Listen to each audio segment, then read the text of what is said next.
livro de Hebreus.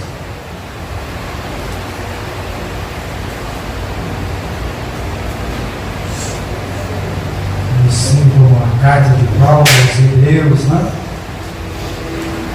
Localiza aí no capítulo 5.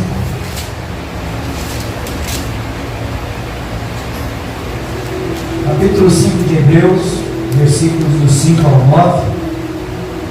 E depois também nós vamos olhar capítulo 6, versículos de 1 ao 10.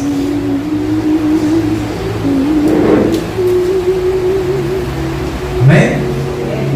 Hebreus 5, versículos 5 ao 9. Assim também, Cristo não se glorificou a si mesmo para se fazer sumo sacerdote, mas glorificou aquele que lhe disse: Tu és meu filho, hoje te gerei.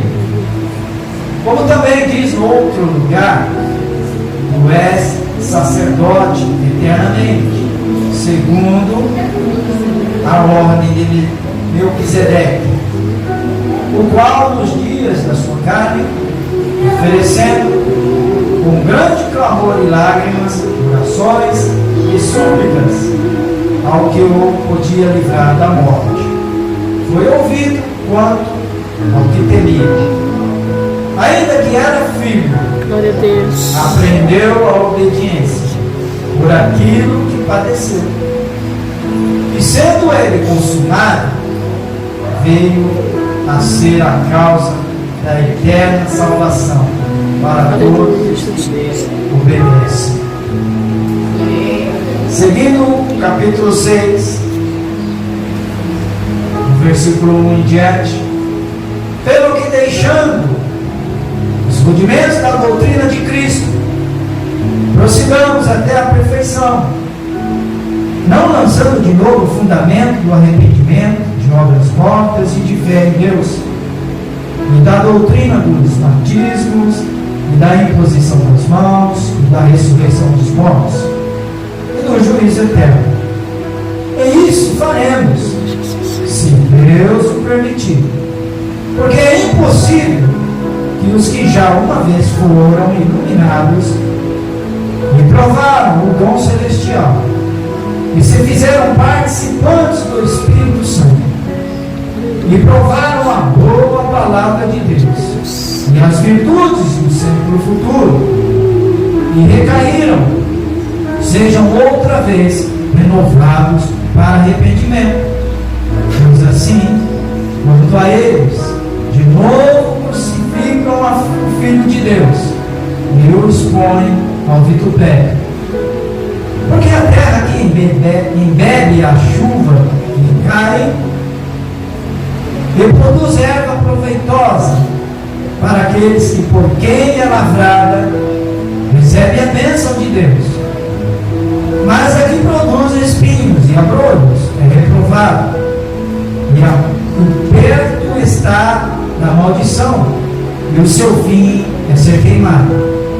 Mas de vós, ó amados, esperamos coisas melhores e coisas que acompanham a salvação, ainda que assim falamos.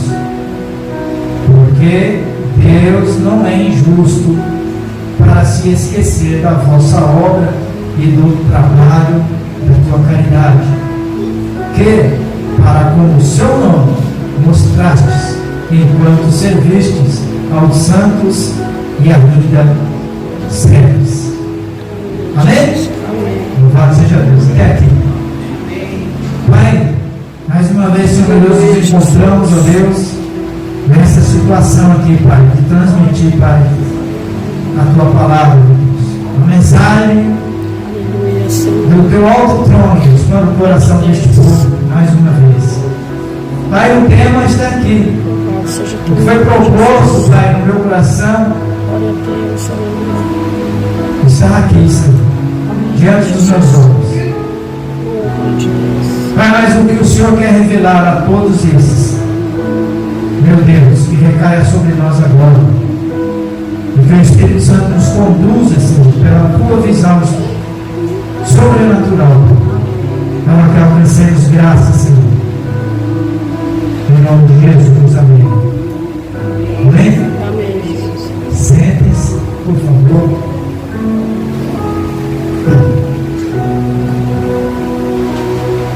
Irmãos, o livro de Hebreus eu tive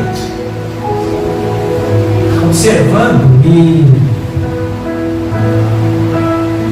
apesar de alguém já ter falado algumas coisas nesse sentido, de que o livro de Hebreus é pouco pregado pelas igrejas da nossa contemporaneidade. E muitos preferem pregar outros, né? Outras palavras, outros livros, outros apóstolos, mas especificamente esse livro de Hebreus, me parece que é pouco usado, pouco citado. E eu estive me atendo a isso e acabei observando verdadeiramente isso. Existem centenas de milhares de pregação hoje que você encontra nas mídias sociais aí. A maioria delas, muito repetitivas, mas em outros livros, Coríntios, Gálatas, Efésios, Malaquias, Antigo Testamento. Nós vamos se tratar de Novo Testamento. Poucos querem pregar sobre Deus.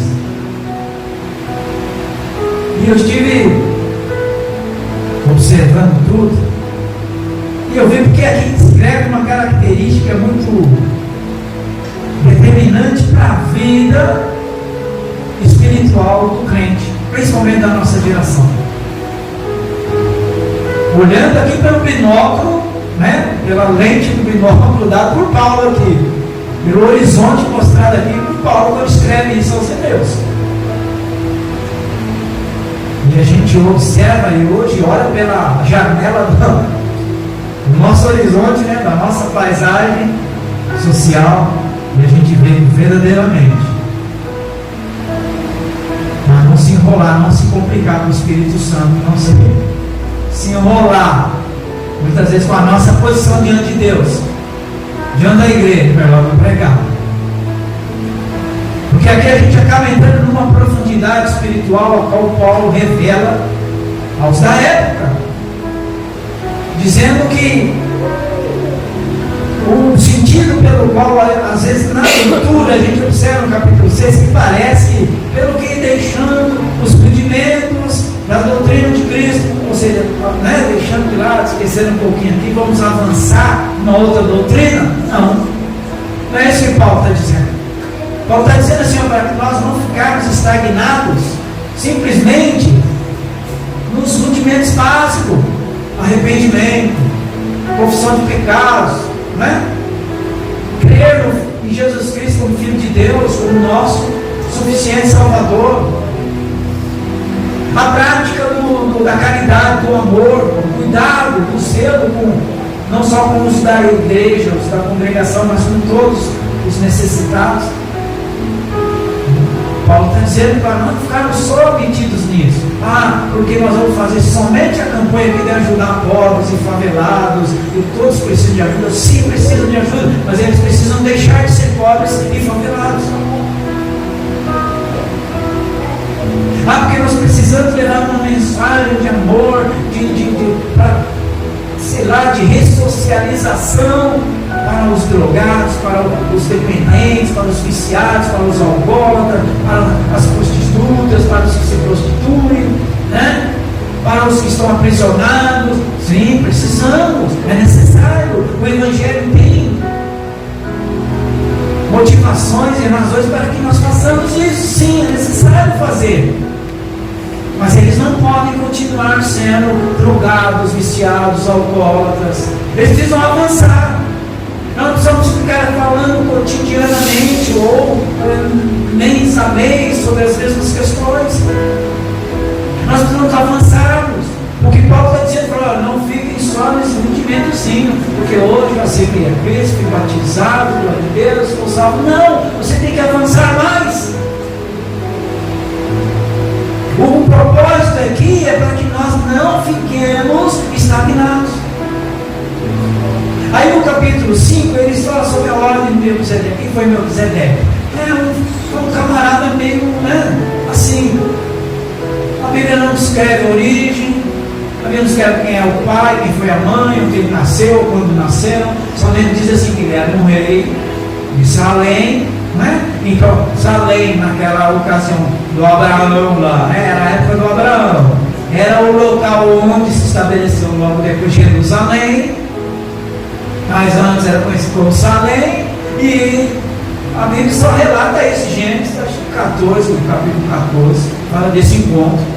O Abraão saiu para a batalha contra aqueles, os reis lá, que estavam criando uma confusão. Deus fala: vai lá, Abraão, eu vou te dar a capacidade de você vencer eles, e daí você vai ficar conhecido. Vão começar a entender o nome de Deus que você serve e obedece. E o Abraão atou os seus serviçais, e foi, o negócio foi feito.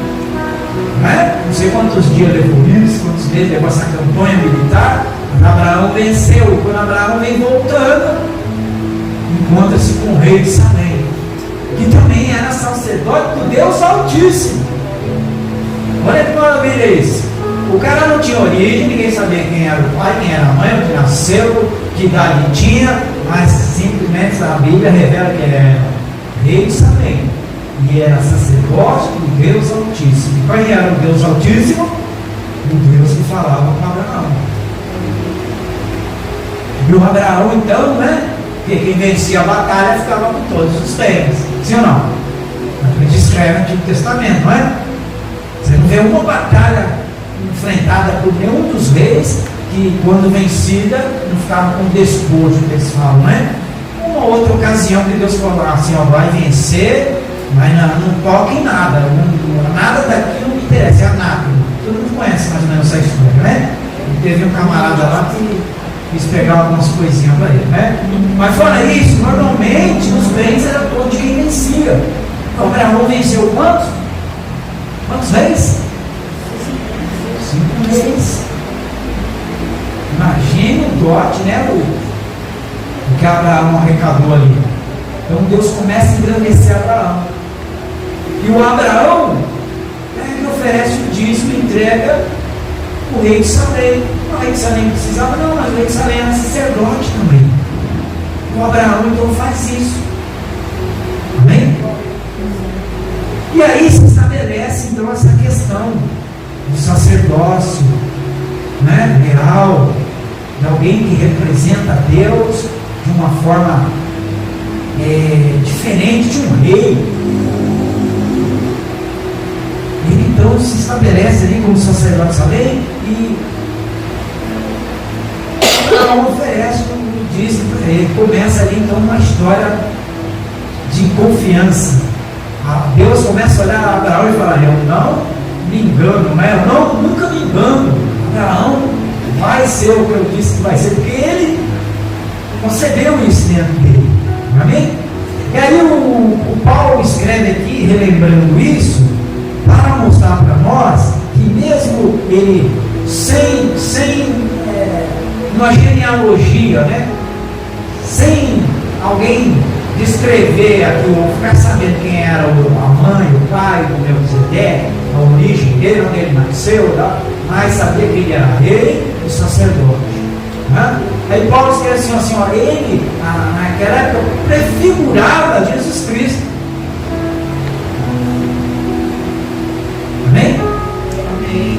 Porque se você for levar uma comparação assim, de uma forma mais profunda, mais com interesse realmente de avaliar isso, você vai ver que realmente, Jesus era filho de quem?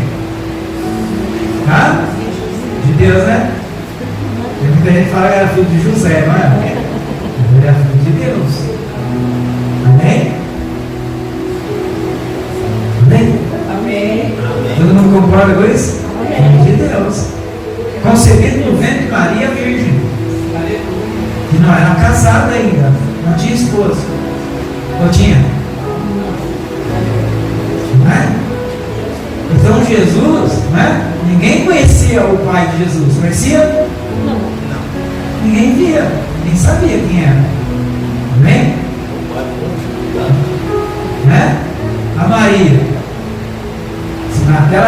Se alguém soubesse que Maria estava sendo mãe, né, antes do casamento, ela apedrejada, ela morria. Sim ou não? Não é? Então, olha, sem origem, né? Concepção de Jesus. Hoje, né? Dezembro, 25, mas não. Jesus não nasceu nessa época, né? Segundo os historiadores, não se sabe exatamente o dia, a data certa, mas mais ou menos a época. A época se aproxima muito, né? Acho que entre abril, né? No nosso calendário, né? Março, abril, mais ou menos, era o Jesus nasceu, não dezembro.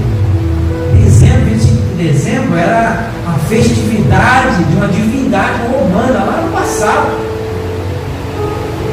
Era uma tal de festa dos bosques lá, eles adoravam uma deusa lá, um deus lá. Então, quando houve o grande concílio lá de Roma, do Império Romano, para a igreja, porque a igreja tinha uma certa supremacia, um predomínio sobre a sociedade em geral, sobre o povo, lá em Roma, para evitar um conflito maior, porque Roma já estava, né, abalada nos 4 cantos do planeta, onde ela se meteu a querer governar. Então, era para não criar uma grande dificuldade, ela chama na época os sacerdotes e faz um concílio, um grande concílio, né? Um acordo. E aí surge a igreja, né, romana, universal romana naquela época. Então eles tinham mais ou menos uma característica lá de querer agradar alguns cristãos, né? E porventura apoiasse tudo isso. E aí o Paulo escreve assim, ó, mas o sacerdócio não, o sacerdócio ele prevaleceu. Jesus, ele acabou se tornando nosso rei, salvador e sacerdote. Somos sacerdote segundo a ordem de Melquisedeque. Alguns se atrapalham e falam segundo a lei de Melquisedeque. Não, é ordem, ou seja, depois, ordenança. Ordem vem, né? Ordenança. Primeiro foi o Melquisedeque. Amém? Depois de Melquisedeque, houve outros sacerdotes tipo por Deus, não é? Um dos grandes foi Arão, o irmão de Moisés, não é? Deus estabeleceu Moisés como um juiz ali, como, né, um libertador do povo lá no Egito, né? Então, só que precisava de um sacerdote. Amém? Ele estabeleceu o nome de Moisés, Arão. Arão não era guerreiro. Arão não era um soldado, não era militar. Moisés era. Moisés foi das forças egípcias. Moisés aprendeu a lutar. Aprendeu a ser um guerreiro. Não é?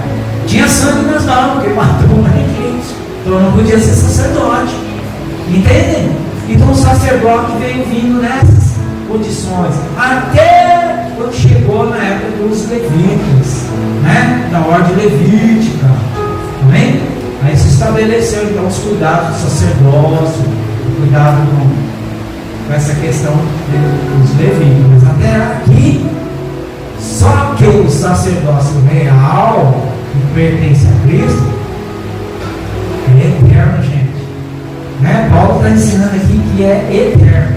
Então ele diz assim, olha, então se existe um sacerdote, um rei, que é para a eternidade, real, por que nós vamos ficar nos rudimentos de ficar fazendo, né, as confissões de pecado, de obras já mortas, ou seja, de obras que já se foram, coisas que já estão no passado, estão no esquecimento. Porque quando há um arrependimento sincero no coração do homem, conversão sincera no coração do homem, o Evangelho nos mostra, a Bíblia nos aponta o quê? Que Deus lança, né, no mar do esquecimento daquilo que um dia nós confessamos a Ele. Senhor, eu reconheço, eu era um pecador miserável, eu merecia morrer. E eu agora confesso Cristo como meu Salvador, através dele eu sou perdoado, sou salvo, sou liberto, né? Sou glorificado, sou limpo, sou digno diante de ti. Então, a palavra diz assim que Deus aceita esse coração contrito e quebrantado. E Ele lança. Então nós não precisa ficar voltando lá no passado, não é? É muito comum, muitas vezes, a gente vê principalmente pessoas um pouquinho mais idosas do que eu, né? Às vezes dizer assim, acho que os meus pecados estão pesando, estou pagando a minha língua, estou pagando, né? Não, se não aceitou a Cristo, não tem Cristo como Senhor, Salvador, né? Então tá pensando no pecado mesmo, né? Por quê? Porque a alma sente, não é? O nosso ser espiritual, porque todo mundo tem o ser carnal, né? O ser humano, tem o ser espiritual habitando nesse corpo, nesse físico, né? O corpo físico, ele reclama de dor, né? Ele reclama da falta de prazer, ele reclama de frio, ele reclama do calor, nosso corpo reclama de tudo, amém? Agora a nossa alma, ela geme, ela suspira, né? Nosso espírito, nosso ser interior, nosso ser espiritual, ele geme, como na pregação da semana passada, como a corça suspira pelas águas. A gente suspira por algo que muitas vezes nós desconhecemos, que é a nossa origem, amém?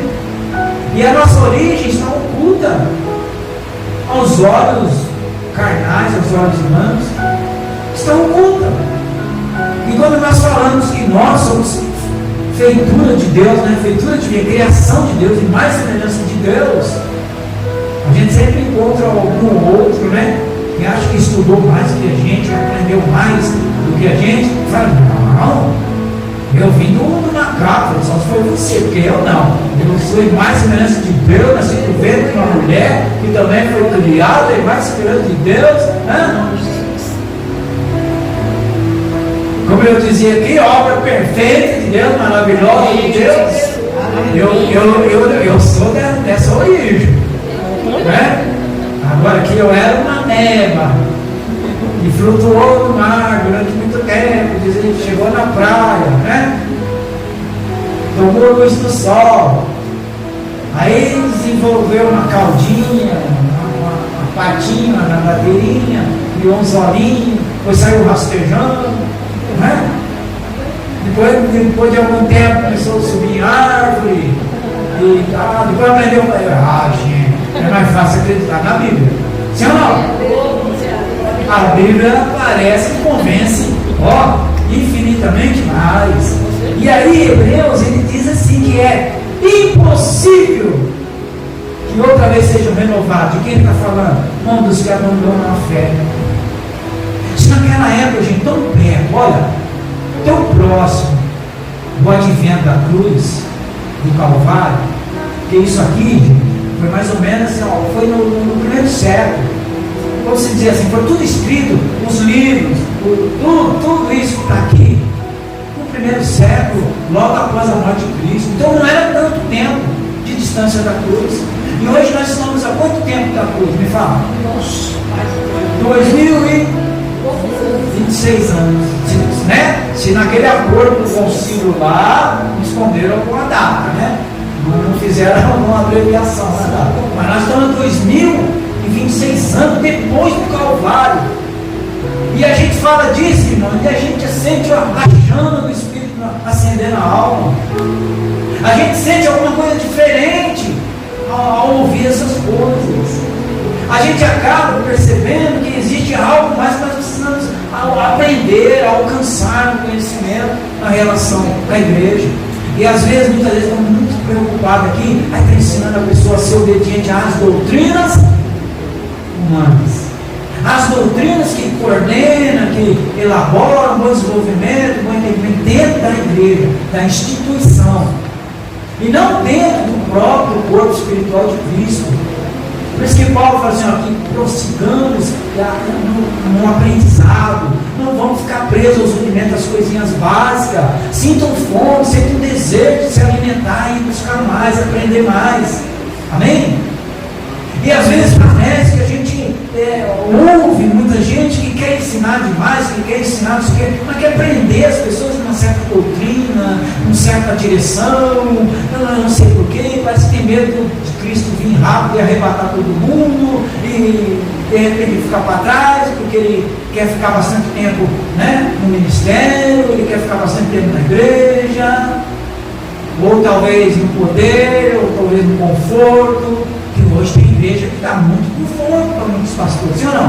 Sim. A ovelhinha sofre, a ovelhinha faz desafio, a ovelhinha traz a oferta da viúva, não sei o quê. Não, o pastor não vai na cobertura, o pastor tem carrão. O pastor é todo cheio de... Tudo bem que hoje eu recebi uns agradozinhos ali.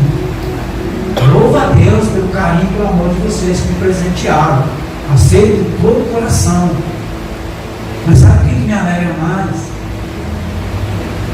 É ver dentro dos olhos de vocês, do coração de vocês, o amor a Cristo, a igreja. Vocês estão dispostos a ir mais, a vocês mais. Aí, mas sabe por quê, irmãos? Porque eu posso de repente aqui apagar. A minha velhinha pode apagar. E vocês vão ter que continuar. Entende? Pode acontecer de um dia eu ter que ir embora. E vocês vão ter que continuar. Então não adianta ficar preso aos rudimentos, aos princípios básicos. Vocês têm que ir mais além. E Paulo está falando assim, ó, que a gente tem que adquirir fé, confiança, esperança, perseverança. E hoje o que a gente começa a perceber é que parece assim que quer ensinar simplesmente que você tem que obedecer sempre, acreditar sempre, não duvidar. Espera, confia. Mas não falam, né? O porquê que você tem que confiar. O porquê que você tem que esperar. O porquê que você tem que continuar. É mais difícil. E o porquê?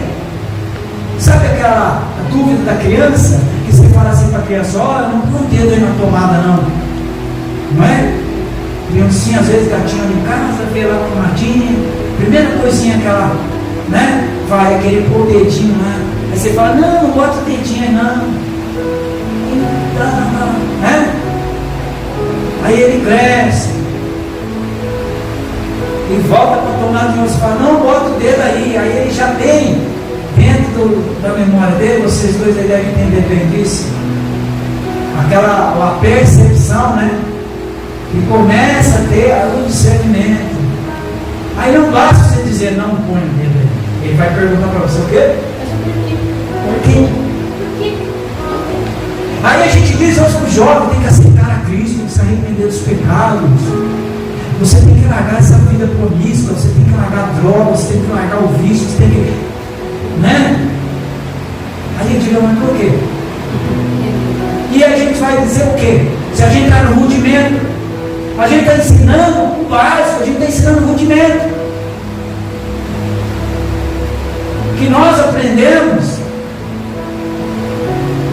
às vezes, a forma com a qual nós viemos para o Evangelho, para Cristo, viemos para a luz do Evangelho, talvez não é o mesmo caminho ao qual o jovem de hoje, ou o senhor, uma senhora de hoje, vai sentir prazer em ir, ou talvez vai ter facilidade em seguir, ou não é o caminho, não é a porta que ela procura.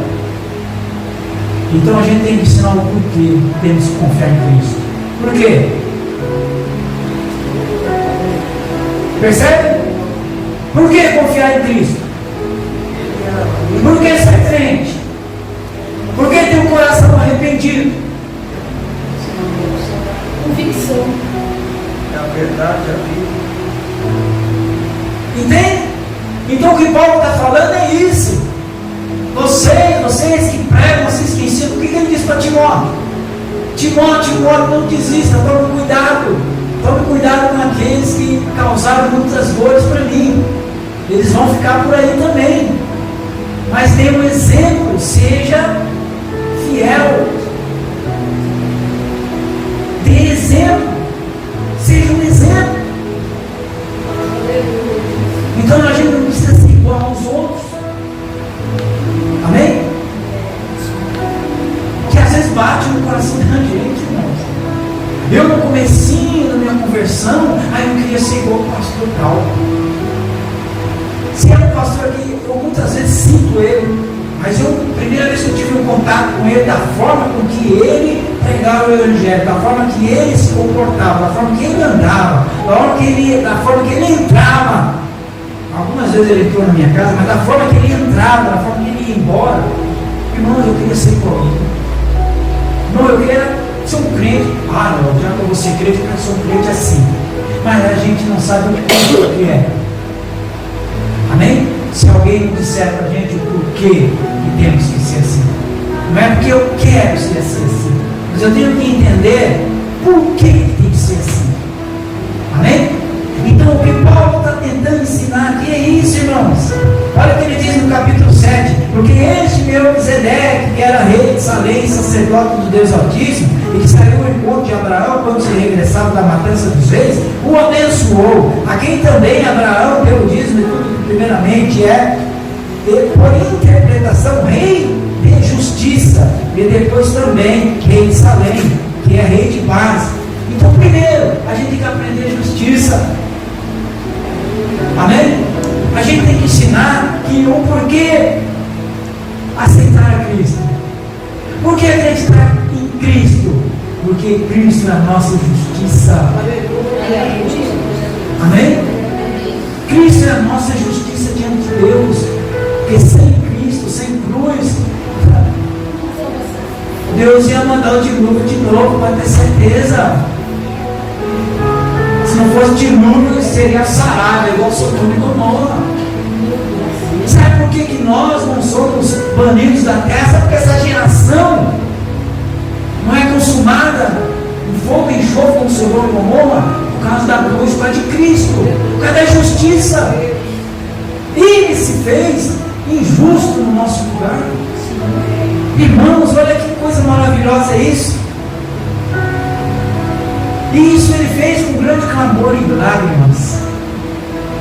Paulo está dizendo que ele não fez isso porque simplesmente ele quis só engrandecer a Deus, ou porque ele quis simplesmente ser chamado de sacerdócio real, ser um rei eterno. Não. Ele fez isso por ser obediente a Deus. Obediente. Aleluia. E às vezes a gente não é obediente. Amém? Não posso fugir a isso. Posso estar cheio de Espírito Santo aqui pregando para vocês, mas às vezes eu não sou obediente a Deus.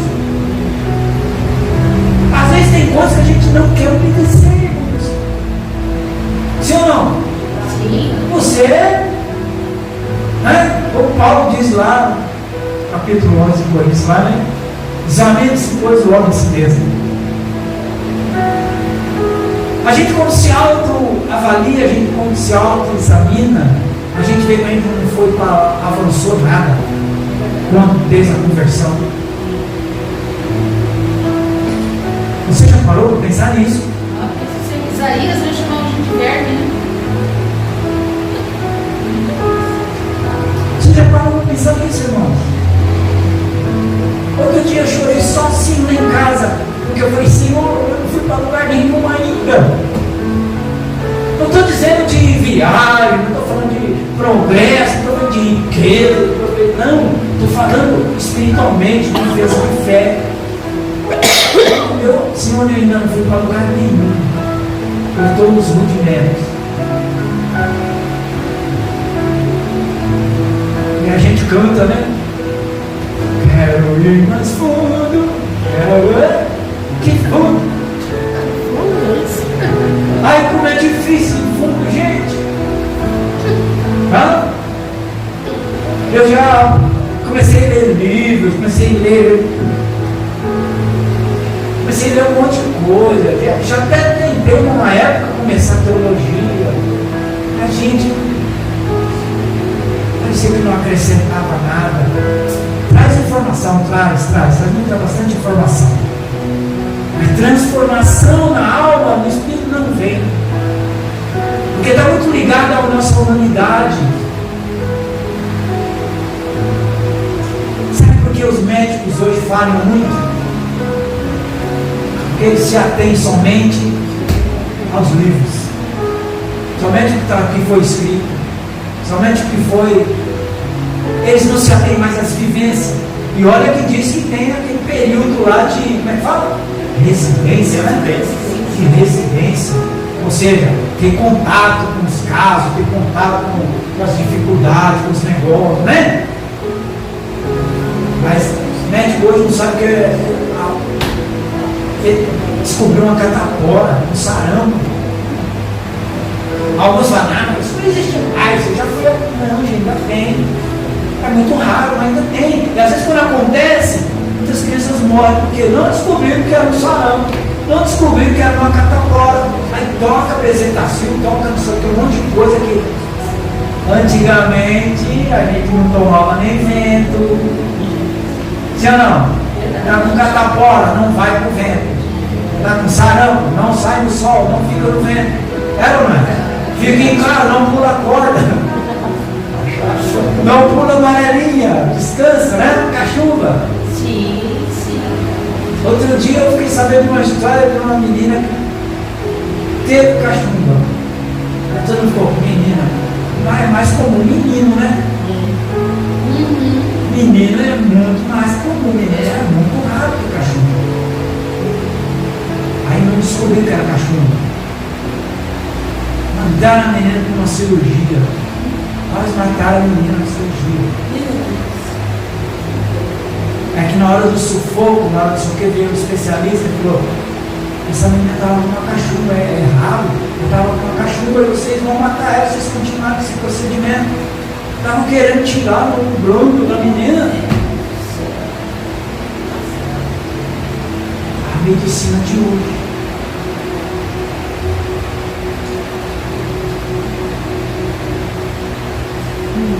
O evangelho de hoje está matando almas. O evangelho de hoje está tirando muita alma do reino eterno, do reino celestial. Parece que está querendo prender as pessoas num rudimento dos quais elas não podem evoluir. Tem que permanecer fiéis. Então eu digo para vocês, irmãos, não se prendam à igreja, não se prendam, amém? Com todo o respeito, o carinho de vocês, a atenção de vocês. Não se prendam a homens, não se prendam a pregador, a pastor.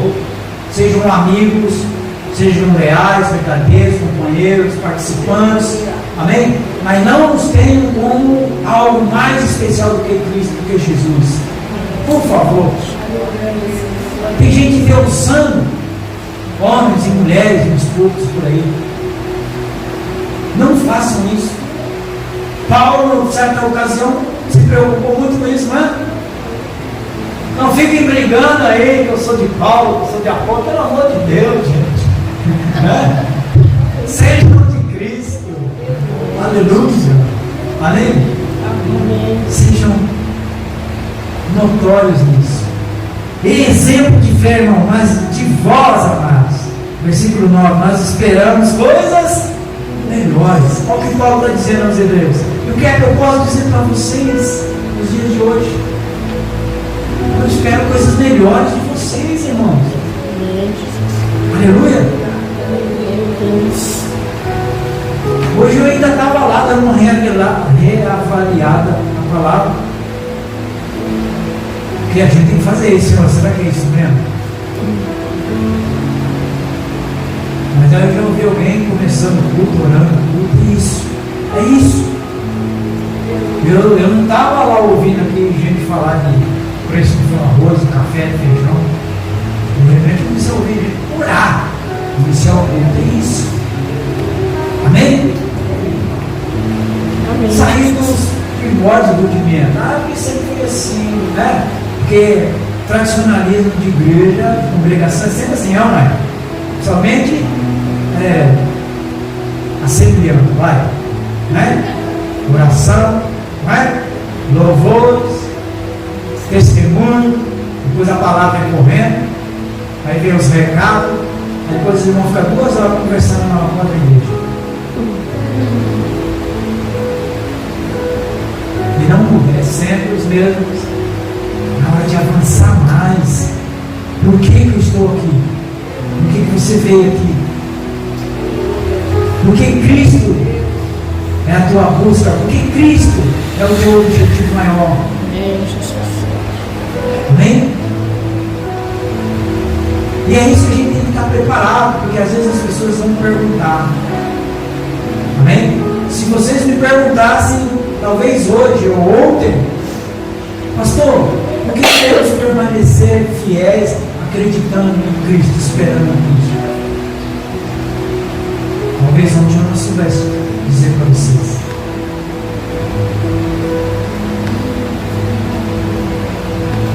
Aleluia. Aleluia. Porque a Bíblia diz que Ele é o caminho, a verdade e a vida. Sem Ele, ninguém chegará ao Pai. Amém?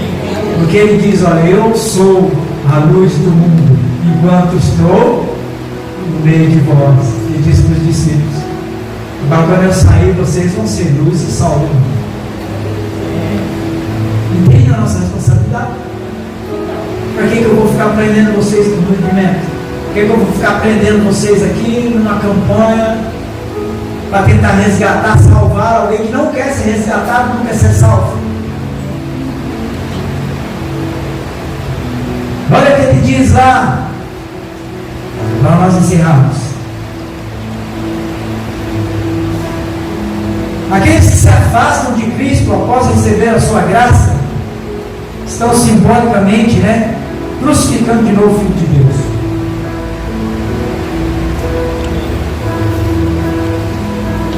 Aí às vezes as pessoas se afastam da igreja, aí você liga, você telefona. Como eu falei no ano passado, ele tenta conversar, ele tenta. As pessoas, você está dando desanimado, toda essa coisa. É a hora da gente entender o porquê que não é para se afastar. Pode se afastar da igreja. Você pode mudar de ministério, como muitos aqui fizeram. Agora, o que você não pode é se apartar de Cristo, da promessa. Isso não. Você pode não concordar muitas vezes com a maneira do pastor pregar, dos irmãos conduzirem o trabalho, a obra da igreja, a administração da igreja. Tudo bem. Você pode ir para outra. E se redescobrir lá. De repente, achar um lugar. Não, aqui. Mas então, fique firme. Fique firme, porque as ondas vão vir, as ondas vão balançar. O mar é bravio. Não tem onda pequena, não. Amém? O mar da Galileia era pequeno, era um grande lago. Mas os vendavais que davam lá faziam a água formar ondas gigantescas. Os discípulos sabiam muito bem o que era isso. Pedro, principalmente. Pedro e Tiago sabiam muito bem isso que pescavam lá. Então nós precisamos estabelecer isso. O porquê você não deve se afastar de Cristo. Eu estou doido aqui para mandar umas mensagens para alguns irmãos que estão afastados de mim. Com todo carinho, todo respeito, mas dizer: olha, eu até concordo com você que a minha igreja é chata, é pequena, não tem muito atrativo, não tem muito. Amém? Mas uma coisa a gente sente lá, a presença. Se você não conseguiu sentir a presença, tudo bem, procure a presença dele em outro lugar. Mas não abandone a Cristo. Porque Cristo é a razão da tua existência. Cristo é a motivação para você aguardar com fidelidade, com confiança a volta dele. Porque é Ele que vai te conduzir para as mansões celestiais. É Ele que vai te conduzir para a vida eterna. E isso você não vai encontrar em nenhuma outra religião, em nenhum outro Deus, em nenhum outro segmento religioso. Só em Cristo. Só em Jesus Cristo. Amém? Podemos continuar domingo que vem? Amém. Glória a Deus, louvado seja Deus.